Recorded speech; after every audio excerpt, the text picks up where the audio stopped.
دا کتاب د زمینی او آسمانی کتابونو بادشاہ دی. په دې کتاب کې د هر یو قوم د ترقۍ راز دی.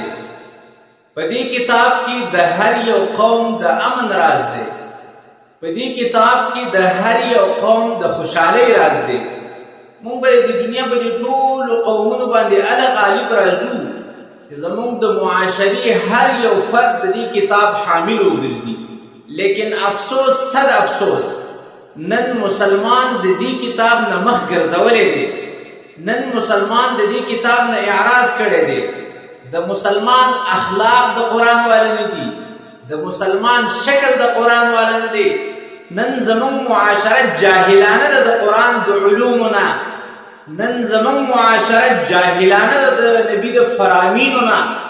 قلب میں سوز نہیں، روح میں احساس نہیں، کچھ بھی پیغام محمد کا تمہیں پاس نہیں. رسول الله صلی الله علیه و وسلم د حجۃ الوداع په موقع باندې د امت ته نصیحتونه فرمایلی. من جمله د هغه نصیحتونو یو نصیحت دا دی چې ترکت فیکم امرین لن تضلوا ما تمسکتم بهما کتاب الله و سنت رسوله صلی الله علیه و وسلم. ول زه در نظم او دو سیزونه درته پرېږدم څو پورې چې مو په دې دو سیزونو منګول لګولي هیڅ چرې به برباد نشئ، هیڅ چرې به ضایع نشئ، هیڅ چرې به رسوا نشئ، هیڅ چرې به مغلوب نشئ. یو د الله کتاب او دویم د رسول صلی الله علیه و وسلم سنت.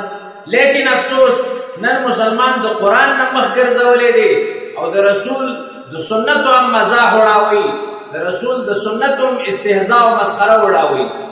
وہ معزز تھے زمانے میں مسلمان ہو کر اور ہم ذلیل و خوار ہوئے تارک قرآن ہو کر.